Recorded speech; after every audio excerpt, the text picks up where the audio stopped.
Hello friends, welcome to this engineering related channel which is helpful for diploma and degree courses in engineering.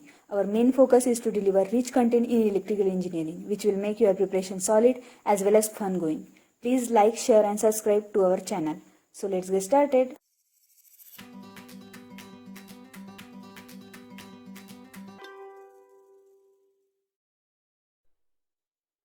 Basic electrical circuit theory में आज हम capacitor के बारे में पढ़ेंगे। Capacitor क्या है? Capacitor is a electronic component which is capable of storing charge. मतलब एक इलेक्ट्रॉनिक कंपोनेंट है जो कि कैपेबल होता है चार्ज स्टोर करने के, मतलब उसमें चार्ज स्टोर हो सकता है। और ये चार्ज स्टोर करने की कैपेसिटर की जो एबिलिटी होती है उसको हम कैपेसिटेंस बोलते हैं। टू टाइप के कैपेसिटर होते हैं, एक फिक्स कैपेसिटर, एक वेरिएबल कैपेसिटर। मतलब इसका कैपेसिटेंस जो होता है वो फिक्स होता है और इसका वेरिएबल होता है, मतलब एडजस्टेबल होता है। अपने हिसाब से हम इसे वैरी कर सकते हैं। कंस्ट्रक्शन कैसी होती है कैपेसिटर की? ये दो लीड होते हैं बाहर कनेक्शन करने के लिए और दो प्लेट्स होती है, एक ऊपर की प्लेट और एक नीचे की प्लेट। और इस दोनों प्लेट के बीच इंसुलेटिंग मीडियम, मतलब dielectric, air, paper, mica, oil, polystyrene, ऐसे डाइलेक्ट्रिक मीडियम होते हैं और ये दो लीड्स होती है। इस ओवरऑल डायग्राम को हम कैपेसिटर बोलते हैं। कैपेसिटर मतलब, और ये दो प्लेट्स जो होती है वो कंडक्टिंग प्लेट्स होती है। मतलब यहाँ पे positive positive, negative negative charge होता है जो कि हमें चार्ज स्टोर करने के लिए मदद करती है। अभी कंस्ट्रक्शन कैसी होती है कैपेसिटर की? Capacitor is form if two conducting surfaces or plates are separated by insulating medium called dielectric। अभी हमने देखा, मतलब ये दो कंडक्टिंग प्लेट्स है, इसमें कोई चार्ज होगा, इस पे चार्ज होगा, दो कंडक्टिंग प्लेट्स होंगी और उसके बीच में हमने डाइलेक्ट्रिक मीडियम फिल कर दिया तो ये हमारा कैपेसिटर हो जाएगा। और ये दो कनेक्शन, एक्सटर्नल कनेक्शन करने के लिए ये दो लीड्स अवेलेबल रहेंगी। अगर हमने एयर एज अ कैपेसिटर के मीडियम को, मतलब डाइलेक्ट्रिक मीडियम को हमने एयर यूज़ किया तो हमारा कैपेसिटर ऐसे दिखेगा। और हम कैपेसिटर की एक डेफिनेशन बोल सकते हैं कि capacitor is amount of charge required to develop a unit potential difference between the plate. मतलब ये दो प्लेट्स हो गई, कंडक्टिंग प्लेट्स हैं, मतलब कितना चार्ज लगेगा अगर हमें यहाँ पे इन दोनों के बीच में पोटेंशियल डिफरेंस प्रोड्यूस करना हो तो हमें कितना चार्ज लगेगा, इसको हम कैपेसिटेंस बोलते हैं। अभी relation between charge and voltage ये देखते हैं। चार्ज होता है वोल्टेज के प्रोपोर्शनल, और ये प्रोपोर्शनलिटी साइन अगर हमको हटाना है तो हमें इक्वल टू और प्रोपोर्शनलिटी कांस्टेंट यहाँ पे ऐड करना होता है। और यहाँ पे हमारा proportionality constant in between charge and voltage capacitance है। अभी हमने बोला कि amount of charge required to develop a unit potential difference between the plate. मतलब कितना चार्ज लगेगा to develop a unit potential difference between the plates is called as capacitance. अगर 1 coulomb हमारा चार्ज रिक्वायर्ड होगा to develop a 1 volt between the plates तो हमारा capacitance कितना आएगा? 1 फैरेड। ये हमारा कैपेसिटेंस का बिग यूनिट है। कूलम पर वोल्ट इक्वल टू 1 फैरेड होता है।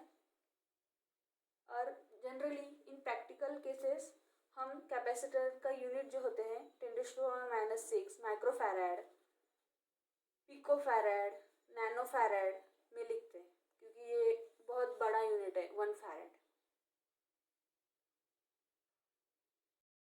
अभी हम कैपेसिटेंस और पैरेलल प्लेट कैपेसिटर के बारे में देखते हैं। सपोज हमारी एक प्लेट जो है वो पॉजिटिवली चार्ज है और दूसरी प्लेट जो है निगेटिवली चार्ज है और दोनों के बीच का difference d equal to distance between the plates है। Area of each plate a है जो कि मीटर स्क्वायर में है और epsilon into epsilon r absolute permittivity है। Epsilon permittivity of free space and epsilon r पर रिलेटिव परमिटिविटी, मतलब epsilon equal to epsilon into epsilon r। अभी C हमारा दोनों प्लेट के बीच का कैपेसिटेंस है जो कि charge required to store unit voltage is called as capacitance, हमने अभी देखा। तो ये कैपेसिटेंस जो होता है वो directly proportional to area of each plate और कैपेसिटेंस जो होता है वो inversely proportional to distance between the plate होता है। तो ओवरऑल हमारा कैपेसिटेंस क्या आ गया, C directly proportional to A और इन्वर्सली प्रोपोर्शनल टू D। अभी हमें प्रोपोर्शनलिटी कांस्टेंट हटाना है, तो हम equal to and proportionality constant add करेंगे। C equal to epsilon A by D. Epsilon हमारी रिलेटिव परमिटिविटी एब्सोल्यूट परमिटिविटी है, जो कि इप्सिलॉन इंटू इप्सिलॉन आर है। मतलब C equal to epsilon R A by D, ये हमारा कैपेसिटेंस का फॉर्मूला आ गया। अभी energy stored by the capacitor E equal to half C V square, मतलब energy directly proportional to capacitance and energy also directly proportional to voltage square. Energy store by the capacitor होती है at the time of steady state. अभी reactance जो होता है हम XC से denote करते हैं। कैपेसिटर का रिएक्टेंस जो होता है, मतलब इसे हमें ओहम में एक्सप्रेस करना हो तो रिएक्टेंस जो होता है हम XC से डिनोट करते हैं, जो कि 1/ωc होता है। ओमेगा मतलब हमारी एंगुलर फ्रीक्वेंसी होती है, जो कि 2πf इंटू सी। XC अगर हमें ओहम में एक्सप्रेस करना हो तो 1/2πfc होता है, और हमारा C क्या होगा, C equal to epsilon R A by D. अभी हमारा कैपेसिटर जो होता है वो डायरेक्टली प्रोपोर्शनल टू एरिया होता है। अगर हमने एरिया बढ़ा दिया तो हमारा कैपेसिटर भी बढ़ जाएगा, मतलब कंडक्टिंग प्लेट्स का हमने एरिया बढ़ा दिया तो हमारा कैपेसिटेंस भी बढ़ जाएगा। अगर डिस्टेंस बिटवीन द प्लेट्स, मतलब ये दो प्लेट्स हैं, इनका डिस्टेंस ये D है, अगर हमने ये डिस्टेंस कम कर लिया तो हमारा कैपेसिटेंस जो है बढ़ जाएगा। मतलब distance between the plate inversely proportional to capacitance है, बढ़ जाएगा। अगर हमने क्या किया कि ये दो प्लेट्स के बीच का जो एज अ डाइलेक्ट्रिक मीडियम लिया, तो हमारी रिलेटिव परमिटिविटी जो आएगी एयर की वो 1 आएगी। मतलब हमारा कैपेसिटेंस का formula epsilon not A by D आता है।